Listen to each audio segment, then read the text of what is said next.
Hey, folks, welcome. It is St. Patrick's Day, the day where everyone gets to be Irish for a day. And speaking of Irish, let me tell you, the Irish, they're tough. Yeah, let me tell you, tough. They can take a joke and not get all sensitive like some other groups out there. I mean, have you ever met an Irishman who couldn't take a ribbing? I haven't. They're like, yeah. You think you're funny, do you? Well, let me tell you, my nana could make fun of you better than that. Now, I know some of you might be offended by my Irish jokes, but don't worry, the Irish can handle it. They're not like other groups, all offended, protesting, writing angry letters to their congressman, angry tweets. No, the Irish, they just laugh it off and maybe have another pint of Guinness. Speaking of Guinness, it's the official drink of St. Patrick's Day. It's like the Irish version of water. But you know what they say, drink responsibly. And by responsibly, I mean don't spill any. So to all my friends, Irish friends out there, Sláinte, happy St. Patrick's Day. And remember, if anybody tries to offend you with an Irish joke, just tell them, you're not easily doubling down. My name's Tom Coffey. This is the Coffee and Nuance Show, the best censored commentary and news show live right now. Flame on.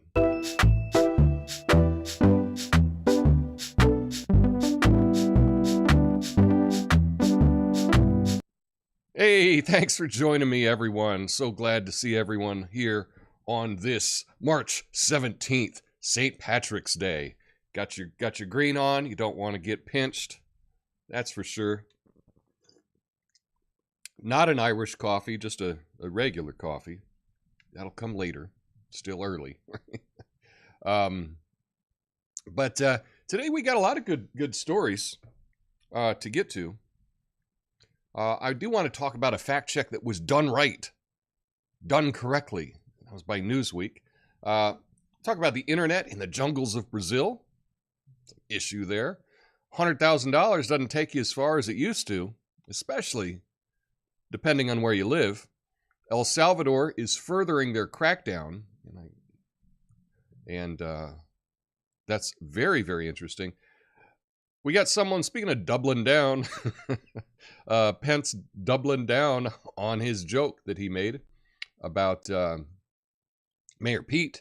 And lastly, I do have some good news from a viral story from earlier this year. It's kind of heartbreaking, but it is some good news. So we'll get to that. But first, what we want to talk about is a fact check done correctly. And there's not many that are done correctly. Let me tell you. So I am always looking for stories. I looked for this story. I read the headline. Fact check. Marjorie Taylor Greene says 95% of BLM Antifa charges dropped. And immediately, just because the media has always been so bad, and who we're talking about, MTG, I figured they were going to roast her and just call her a liar and can't be, she's speaking out her butt and all this kind of stuff. I didn't expect them to actually do a fact check. That's how bad fact checking has become, is we're actually impressed when someone does it right. So let me see if I can, let's see, let's see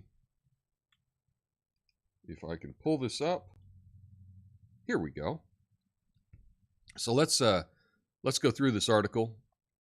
It starts off, Marjorie Taylor Greene, MTG, recently spoke out about Matthew Perna, who was a J6 protester, and he died by suicide following a guilty plea for his role in the Capitol riot. So he died at his home last week. His family claimed the delay of hearings and other postponements within the justice system killed his spirit.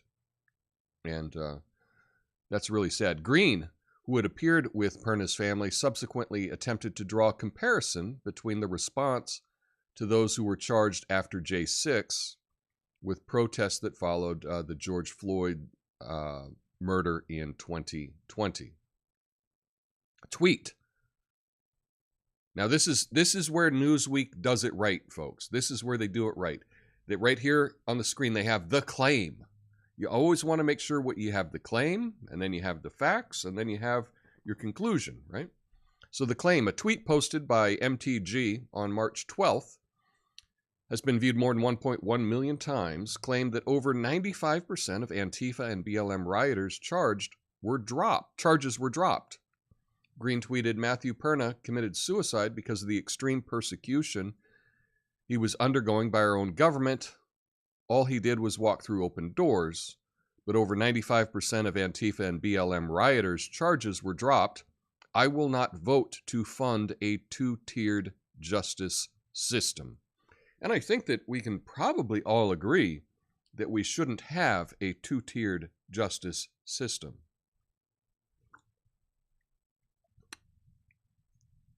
That is for sure.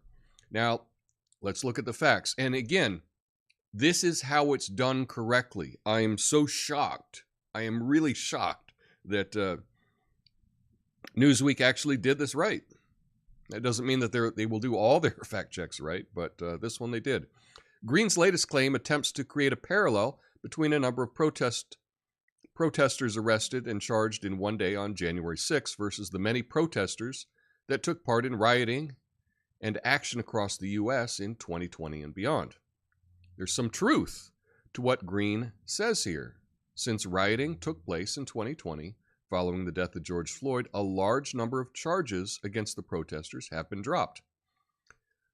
While not 95% in every region across the U.S., prosecutors in a number of large cities, such as Dallas and Philadelphia, were reported to have dropped this proportion, according to an analysis of law enforcement records by The Guardian.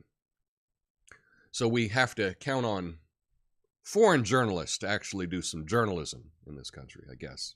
Anyway, on a specific point, we can't say certainly whether all the people who were arrested were associated directly with Antifa or BLM causes or following.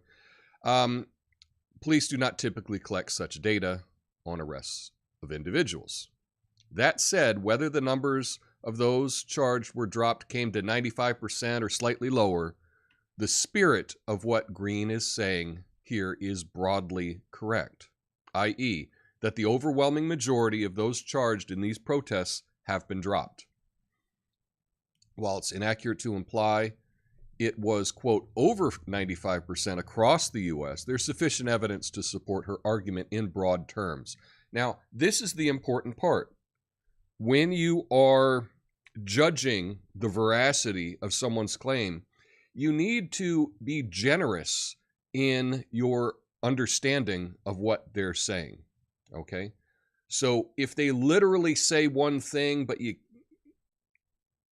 you can be generous in going, this is kind of what they were saying. Be generous in their claim, and not nitpick it. That is how we can all get along better. That is a better way to communicate. If someone says one word wrong or a couple words wrong, but you know what they meant, just go with that. And fact checkers should understand that we're all human and not everything is literally exactly as it said. But broadly speaking, what was their point? In general, what were they trying to say? And that's what we should evaluate, not every little minute detail. Because if we did that, we would nitpick people all day long and no one would be able to have a conversation. So here, Newsweek did the right thing. A representative for the Georgian Republican who spoke to Newsweek provided analysis by The Guardian. Almost all charges cited were dropped for low-level misdemeanors, The Guardian reported, such as breaking curfew. Other charges lacked evidence, such as body cam footage. It says, moreover, the Times reported that, quote, prosecutors declined to pursue many of the cases because they concluded the protesters were exercising their basic civil rights, and such cases, quote, rarely succeed in court. While that's true, what if you were to throw millions and millions and millions of dollars at a case? You could probably make those charges stick. And that's what they did with J6. You know, if we're to draw a parallel, the amount of money and resources that went into prosecuting people, a lot of people that may have only trespassed and not broken anything whatsoever,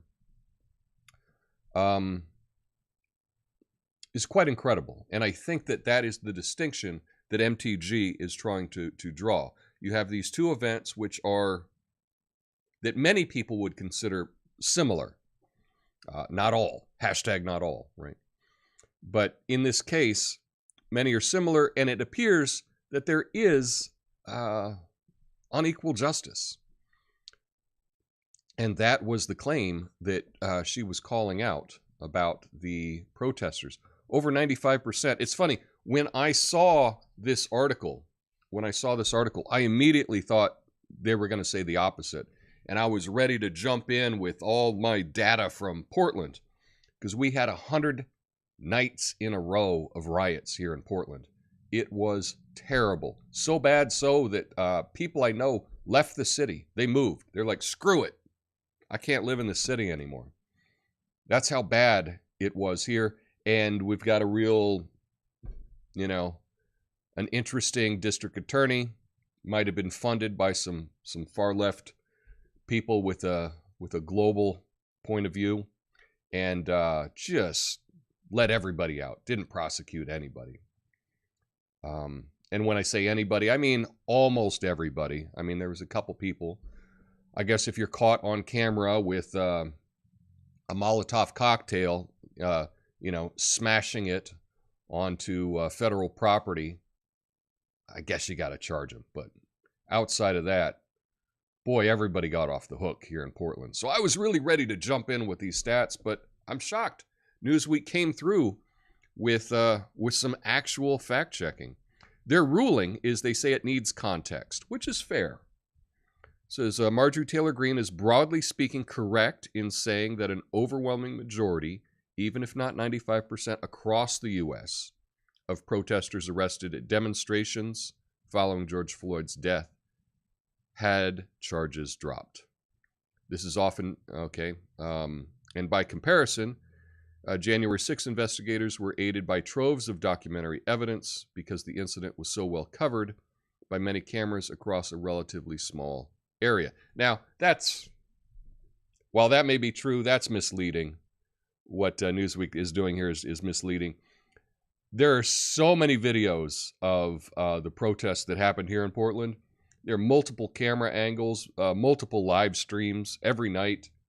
I could watch those protests live. There was people that were live streaming it. They would have 9 different live streamers down at the riots, and they would, you know, stream and have all the different streams up on, you know, on one board, you know, on one screen, and they would cut to wherever the action was. So there's plenty of evidence for the BLM, George Floyd, Antifa riots. And local prosecutors chose not to go after that. But broadly speaking, I am impressed with this Newsweek article. They say that it needs context, and it's true. So that's all we can really hope for when we look at fact-checking. So be interesting to see what else they have to say in different topics. But for once, Newsweek seemed to get it right. And at the bottom of the article, which I didn't mention, it does say that the fact check was done by Newsweek's fact check team. So the team came together for this one. And I'm glad to see that the team can agree to do their job, you know. So I'm impressed. Good on Newsweek for that. So yeah, congratulations, Newsweek. And let's get to the next story.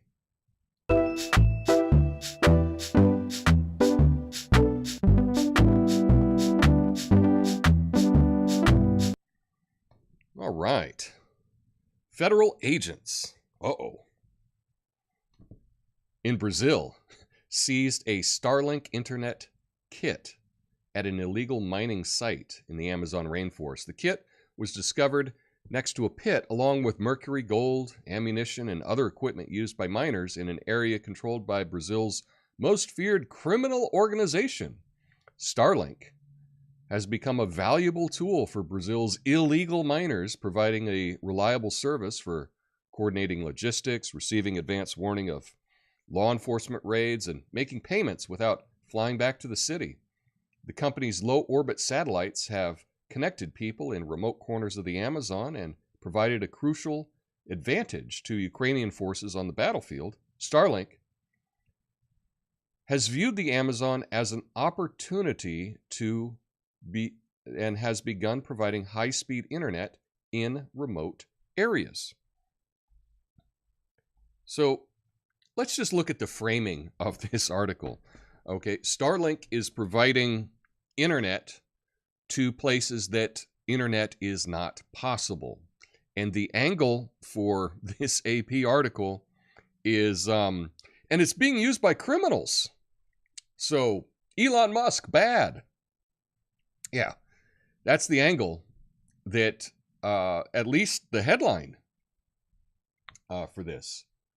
The headline, which I don't think I mentioned, the actual headline is Musk brought internet to Brazil's Amazon. Criminals love it. How about that for clickbait? So, providing internet to the world should kind of be celebrated. And guess what? Anything that is useful for people is also going to be useful for criminals. Yeah. How about that? It's like if they ran an article, hey, criminals love the new Toyota 4Runner or whatever. It's great for bank heists or whatever. It's silly. Any technology, anything good can be used by criminals, and to highlight that it's used by criminals just kind of shows a little bias. I'm sure criminals use the iPhone. Right? I'm sure criminals use laptops. Oh my God, these laptops, they're being used by criminals. So think poorly on the laptop maker. Why are they they're highlighting that internet that can be used everywhere is used by criminals. What about the internet in general? Right? You can just say, hey, the internet's used by criminals, so I don't know about being for the internet. Internet service is kind of bad. Comcast probably has a lot of criminals using their service, so, we ought to say bad things about Comcast. No, this whole thing is ridiculous. You can see the framing. They framed it in such a way to try to get extra clicks and also to run down Elon. For whatever reason, the media seems to just be really trying to run down Elon Musk. I guess he's on the wrong side, according to a lot of journalists, because he tends to be for pro-free speech. And, we can't have that. Journalists don't like free speech. At least journalists today, it kind of seems that way. Hashtag not all. But yeah, this is, I think it's pretty awesome that this technology allows the internet to be used all over the world, although not yet in Oregon. What's up with that? Hopefully soon. Hopefully later this year. Anyway, let's get to the next story.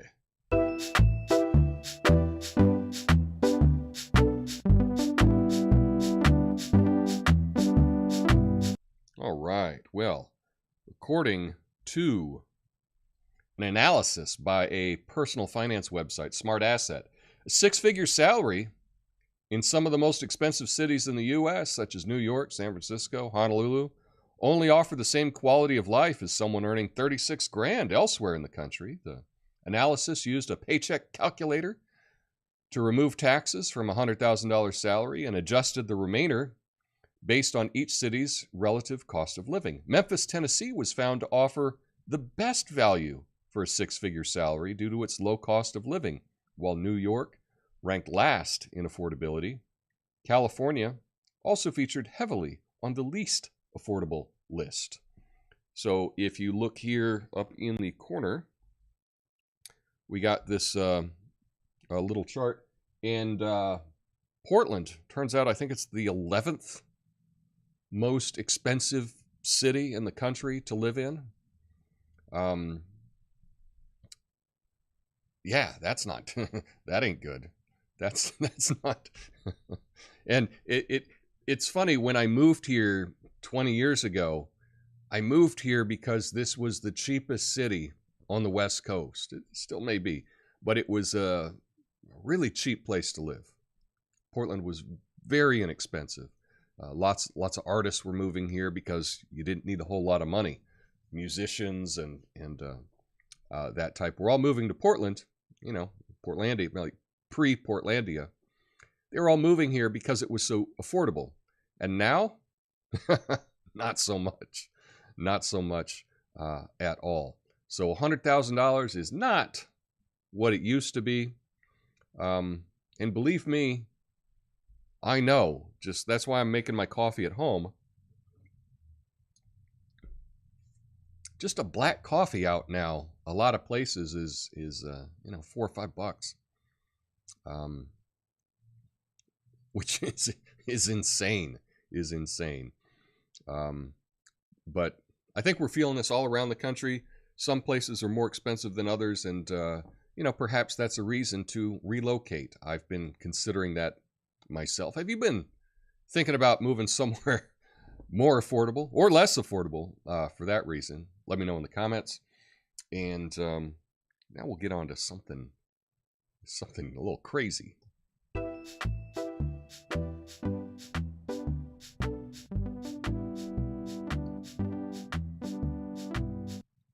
Okay, El Salvador.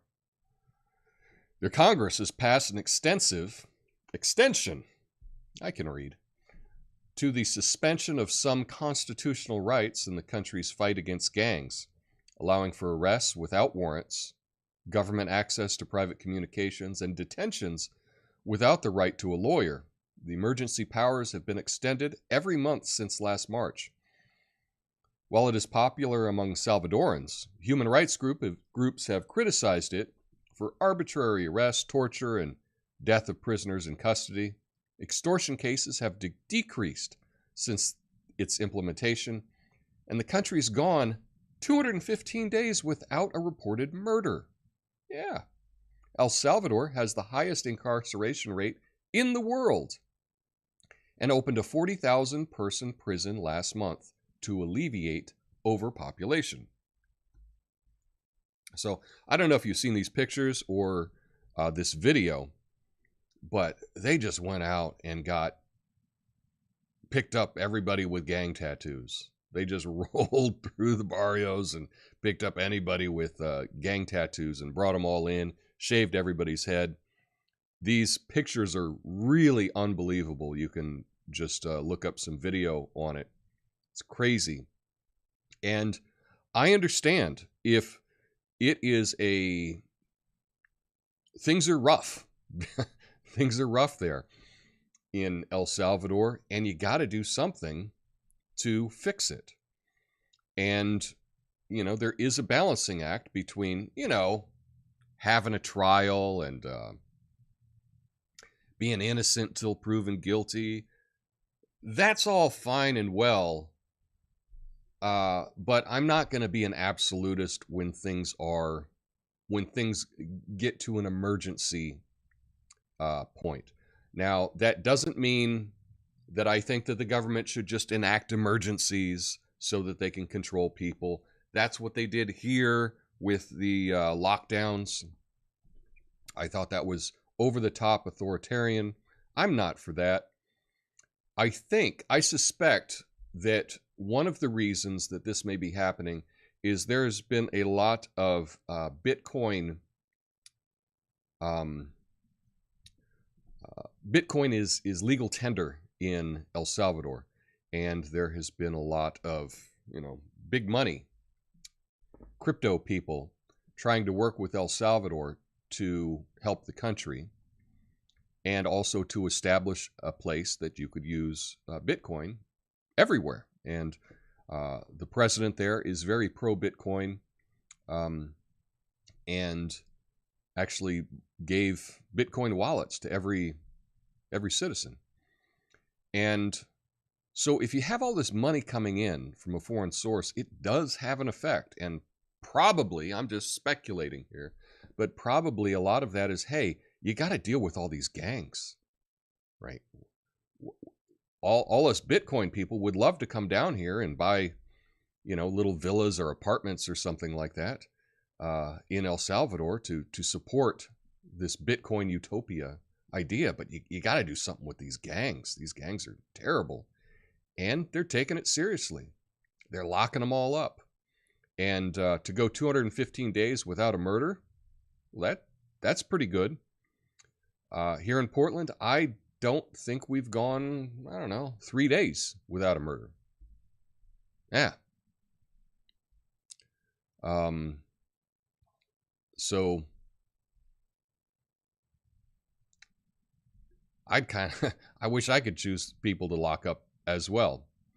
And I think if you got facial gang tattoos, probably not a good sign. I know it's America. You're innocent until proven guilty, but yeah, it's a balancing act. It's a balancing act. But when it comes down to it, I would err on my own safety rather than somebody else's. And if that makes me a hypocrite, then so be it. Have you seen these pictures, the video of this mega prison down in El Salvador? It's crazy. Let me know your thoughts on it, and let's get to another one.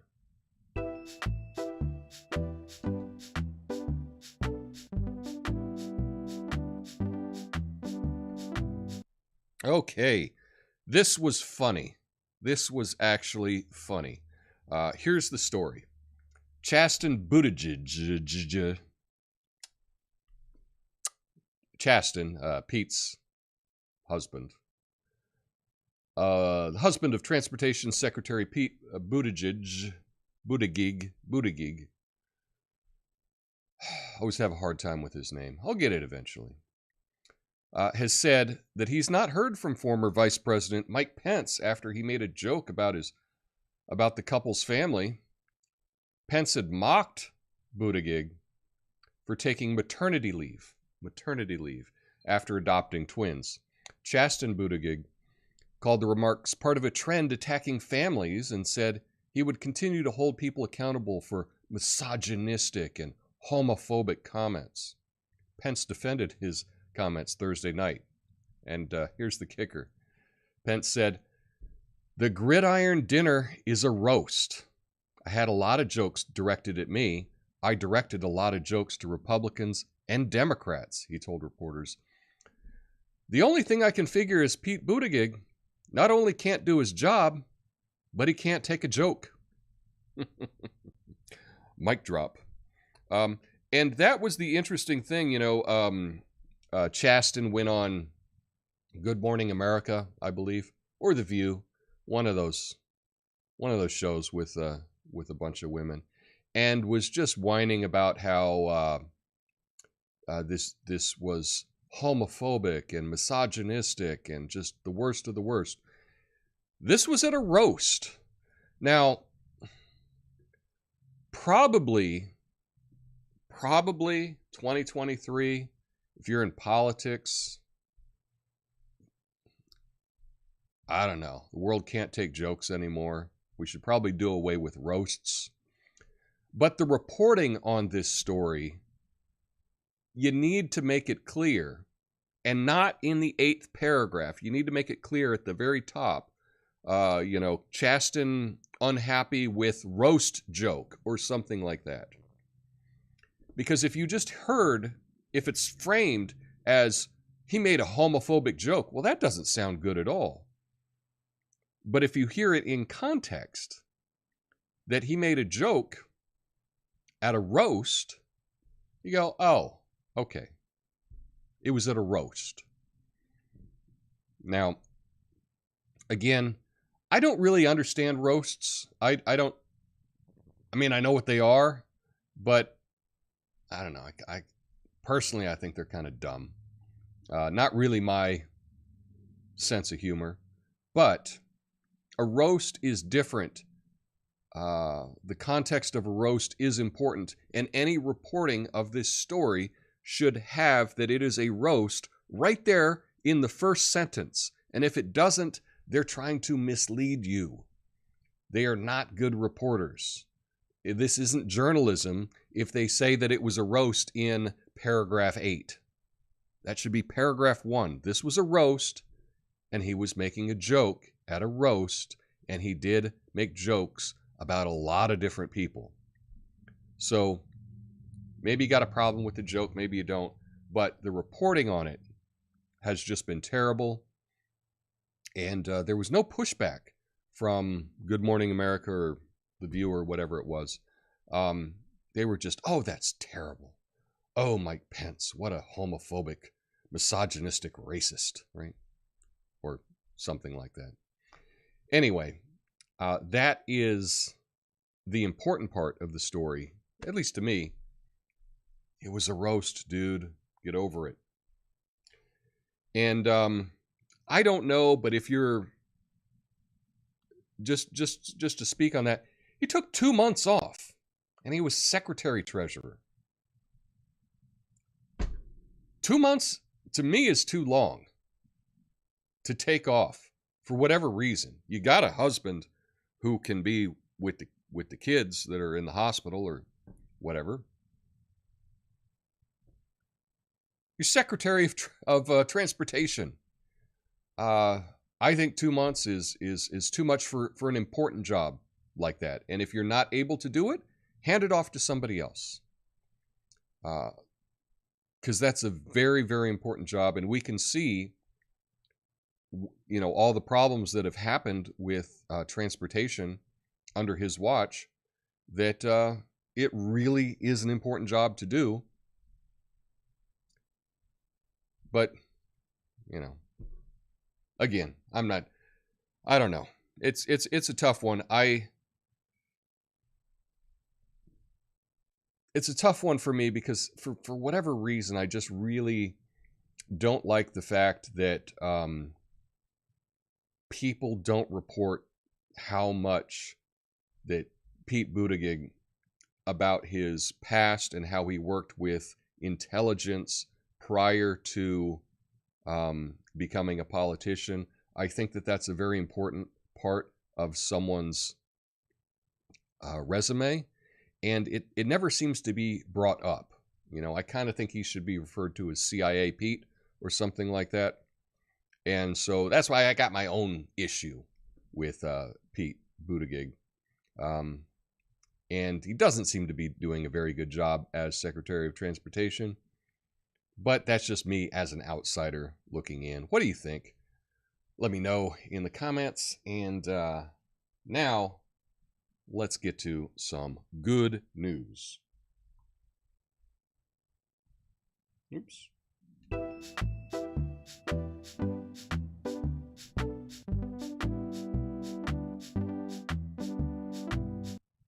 All right. Good news. Now, you may have seen this story before. This was a viral clip from earlier this year, and I just want to play that clip to set the stage of, because there's an update for it. So let me play the clip, and then I will give you the update. So how is it like being homeless in Portland? It's a piece of cake, really. I mean, that's why you probably got so many out here, because they feed you 3 meals a day. You don't have to do shit but stay in your tent or party, or if you smoke a lot of dope, you can do that. What else? What else, Melissa? What else do I say? Wow. I'm being interviewed. Yeah, that's really it. It's like you wake up, you go eat at Blanche, get high. Go eat at Blanche for lunch, get high. Go eat dinner, get high. And that's all you do all day long, every day. I'm being honest. I appreciate the honesty. Yeah. Doesn't feel like that's really helping anybody. It's not. That's why you see all the tents. People are up all night. Okay, people are up all night, sleep all day. Wow. Well, thank you for sharing, Derek. Yeah, so that's in Portland, right? And this clip went viral, and we got an update that I want to tell you about. Let's see.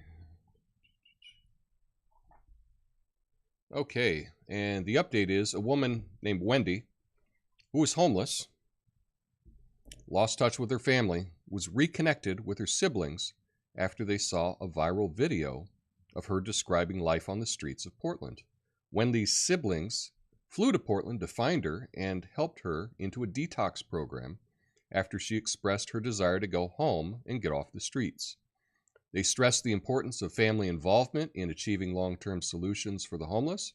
Wendy's story has inspired hope and reconnection among families of homeless individuals.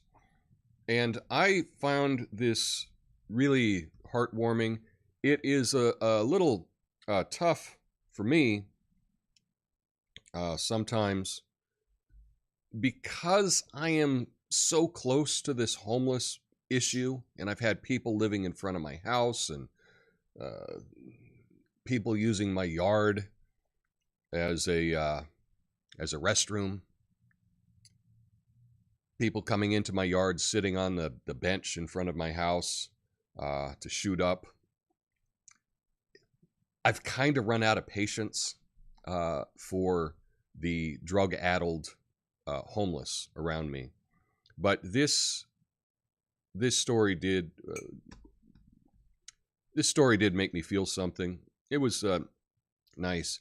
And look at this. Oh, this is the original story. This was in the Post. But here's the update. And this is something to keep in mind. This nice inspirational update about something good happening, it was on Fox News. Fox News is the one reporting this. Fox News is the one that came and took the video. You know, you hear a lot about Fox News, but this is actually some good reporting. But here it is. Her siblings showed up. I think they were from Idaho. Jason Mitchell, one of Wendy's 10 siblings, was there to help. So they showed up. They picked her up. They took her back and checked her in to rehab. So he's in Salt Lake City. His older sister got hooked on pharmaceuticals, which led to her losing her job. She ended up on the streets of the Pacific Northwest around 2015. So 8 years she's been out on the streets. This was interesting. Almost every person I meet, they will say, my parents don't talk to me anymore. My brother, my sisters, they all hate me. What's so amazing with this family is that they were just happy to hear she was alive, and they do anything to try to help her. We just want to help you. And so they showed up. They picked her up and took her to detox and checked her in. So that's kind of a happy story. Now, we don't know where this story is going to end. We don't know if it if it ends up being, if it ends up working or not. But that is a little bit of hope for someone. it's a little nice to see Fox News doing a positive, feel-good story like that. Family helping family. I think it's great. Stick around the after show. I will be addressing all of your comments. If you made it this far, thanks for hitting the like button. Perhaps we'll get 50 likes. Maybe we'll get 50 views. Who knows? Who knows? But anyway, stick around in the after show. And thanks for joining me today. I will be back on Monday streaming live with a new show. But until then, peace.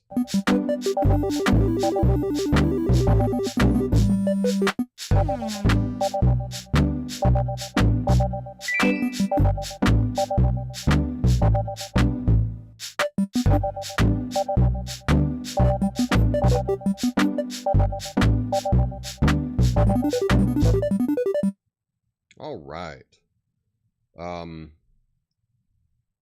Thanks for sticking around, everyone. I want to say what's up to Duggo42 over on Rumble, checking in. He hit me up with a tip. I appreciate that. You can give me a tip on Rumble if you choose to do so. As you know, $100,000 doesn't go as far as you would like it to. And I don't have anywhere near 100 grand, man.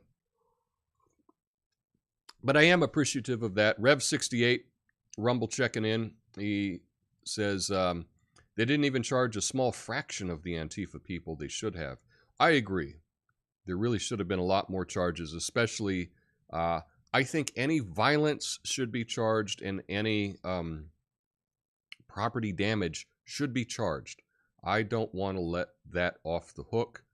That doesn't help in society, in my belief. But we all have different points of view on that. We got lots happening in the chat today. I really appreciate that. We got our Apothecary John with the flames and the coffee, and Miranda with the tiki masks in the chat. We got lots of shamrocks in the chat, which is cool. We got the countdown. It's Dr. Pepper and nuanced for me today, says Lucid Moments of Reality 5150. Got to be careful with that Dr. Pepper. It is very, very addictive. Very addictive. I know someone close to me that is just hooked on Dr. Pepper, and to me, it seems worse than heroin. That's what it's. It's a milkshake, LOL. I guess that's about Guinness, I suppose. Hundreds of years of English oppression and a potato famine makes us tough. Yeah. No, drink responsibly. Responsibility. Okay. My favorite St. Pat's t-shirt, Take Me Drunk, I'm Home. There's a lot of that. There's a lot of that. This may come as a shock to you. Done my DNA test. And turns out I'm over 98% Irish and English. And then the rest is, I think, 1% Finnish or something, maybe. And undetermined. But pretty much all Irish and English. Shouldn't come as a shock with all of these freckles. I don't think I don't think a lot of other places get freckles like that. The two tiers, those funded by Soros and those not funded by Soros. That is true, Natasha. And it's interesting, you know, anytime you bring up Soros funding, they've done such a good job at belittling people that mention Soros. The defense of Soros is so great that even saying his name makes you sound crazy by a lot of the public. They've done a really good job of like tainting that name. You mention that name, it's like, oh, you're talking about, you know, oh, you're crazy conspiracy theorist. You're talking about George Soros, you know. They've done a great job in that. And that's all strategy, right? Hello, Fact Check Friday. Amanda's here. Nice. Late to the party. Tobias was here, is here. Cool. Miranda says, over 95% of MGT's positions are ones I disagree with, but I do not like how the Dems and their media constantly distort her into a nut and clown. This and Ukraine are in the 5%. It's true. It's true. It's interesting who they make out to be a nut. It's interesting who they out to make a nut. And then you find out that the people that they're calling nuts often are against the military-industrial complex. Now, I know that MTG has been saying that we need to stop funding these wars in Ukraine and these wars all over. And she probably has said some stuff that people might be considered nuts. But that's who they concentrate on. They concentrate on the people that are against, I don't know, the looting of our system and funneling it all to the MIC. There's a strong correlation between being called nuts and being against war. That's very strong correlation there. Correlation is not causation, though.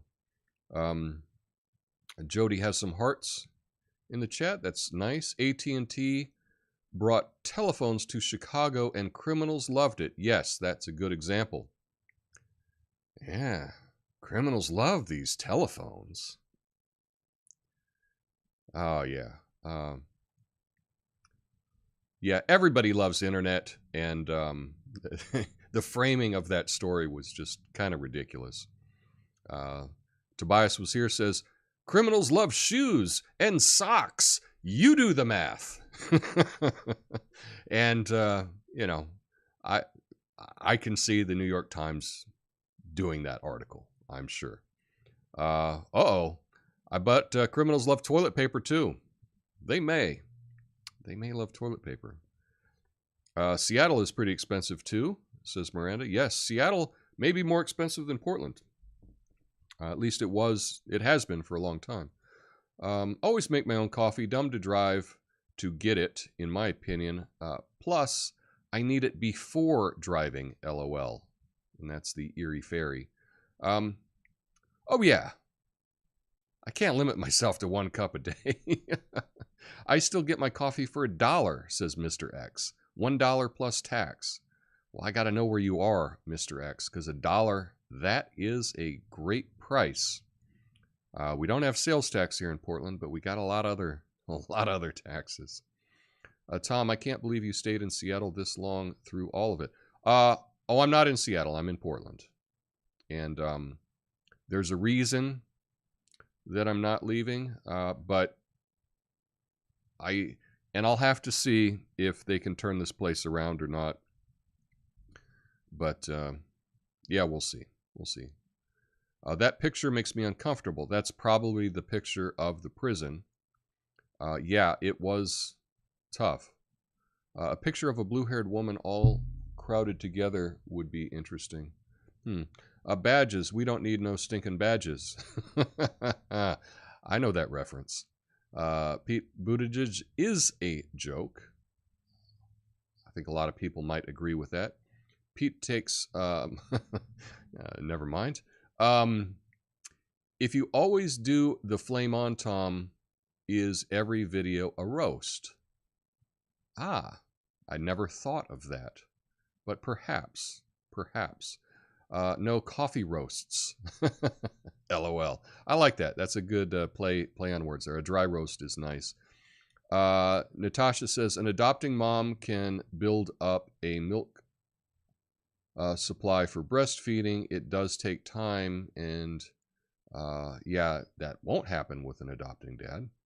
That is true. That was good news, says Lucid Moments of Reality, 5150. Good. Her siblings saw it on Fox News, but would have missed it on CNN. All the decent siblings are watching Fox News. Well, that is a point of view. But I'm glad that Fox News came out and covered it, because it kind of hit me right here. Let's see. It says 50. 50 Shamrocks. There we go. Check out Steppenwolf's cover of Hoyt Axton's song Snowblind Friend on Steppenwolf 7. It's about siblings rescuing an addict brother. And that comment is from Miranda. That is nice to hear. And in fact, at some point I'll get the show that I'm able to pick a song to play us out, and I would do that. But I show's not that sophisticated yet, but if we keep growing and getting more and more people watching, I'm sure if we had 100 people watching at a time live, I could probably get that to play a song at the end to take us out. But I will check out that song after I'm done here. Snowblind Friend from Steppenwolf. That sounds really nice. Better than Dr. Moreau and Nuance. That is true. And you leprechaun. Okay, so let me just check. Okay, that all looks good. That's all I got for you today. I hope you all have a beautiful weekend. Have a great St. Patrick's Day. Go get pinched. Have some corned beef and cabbage and all the good stuff. Have a super weekend, and I will see you on Monday, streaming live. Peace.